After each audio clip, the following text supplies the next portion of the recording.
ক্ষমতা কারো জন্য চিরস্থায়ী নয়। যারা ছিলেন তাদের জন্য যেমন নয়, আজকে যারা এসেছেন তাদের জন্য চিরস্থায়ী নয়। শেখ হাসিনার এই রকম নেক্কারজনক পতনের প্রধান কারণ তিনি মানুষের ভোটাধিকারকে সম্মান করেন নাই। যে মৌলানা ভাসানীর জন্ম না হলে পাকিস্তান হতো না, পাকিস্তান না হলে বাংলাদেশ হতো না, বাংলাদেশ না হলে আজকের আমাদের এই অবস্থা হতো না। তার অনাদর দেখে খুবই কষ্ট লাগে, খুব খারাপ লাগে। আজকে সকালে যে পত্রিকাগুলো পড়লাম তেমন কোনো পত্রিকাতেই হুজুর মৌলানা ভাসানীর খুব একটা উল্লেখ নেই। দু একটাতে আছে খুব ছোট করে, একটা দুটাতে দেখলাম সেই ভিতরে। অতি সম্প্রতি বাংলাদেশে একটা মারাত্মক পরিবর্তন হয়েছে, কিন্তু অতীতকে বর্জন করে, অস্বীকার করে এই পরিবর্তন যদি কেউ করতে চায় তাহলে সে আহাম্মকের স্বর্গে বাস করছে।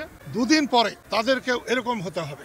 মানুষ খুব আশা করেছিল, কিন্তু গত এই 3 মাসে মানুষ সে আশার মতো ফল পায় নাই। সাধারণ মানুষের যে উপার্জন, তারা বাজারে যেতে পারছে না, তারা স্ত্রী পুত্র পরিবার নিয়ে খেতে পারছে না ভালোভাবে। তারপরেও মৌলানা আব্দুল হামিদ খান ভাসানী, ওলিয়ে কামেল, এরকম অলি, এরকম জনগণের বন্ধু এই উপমহাদেশে খুব কম আছে। যারা সরকার চালাচ্ছেন আমি তাদেরকে অনুরোধ করব, তারা যেন দেশের মানুষের কথা বিবেচনা করেন। ক্ষমতা কারো জন্য চিরস্থায়ী নয়। যারা ছিলেন তাদের জন্য যেমন নয়, আজকে যারা এসেছেন তাদের জন্য চিরস্থায়ী নয়। সেই জন্য দেশের মানুষের কথা চিন্তা করুন, মানুষকে সম্মান করুন, অতীতকে সম্মান করুন। যাদের এই দেশের জন্য অবদান আছে তাদেরকে যথাযোগ্য সম্মান দিয়ে রাষ্ট্র চালাবার চেষ্টা করুন। এবং এই সময় আমি বলবো, আমি রাজনীতির সময় রাজনীতি করেছি, আমি এবাদতের সময় এবাদত করেছি, আমি যখন নামাজ পড়ি তখন নামাজই পড়ি। তারপরেও বলছি, এই অলি কামেলের মাজারে দাঁড়িয়ে বলছি, এই দেশের মানুষ চায় গণতন্ত্র, চায় ভোটাধিকার। শেখ হাসিনার এই রকম নেক্কারজনক পতনের প্রধান কারণ তিনি মানুষের ভোটাধিকারকে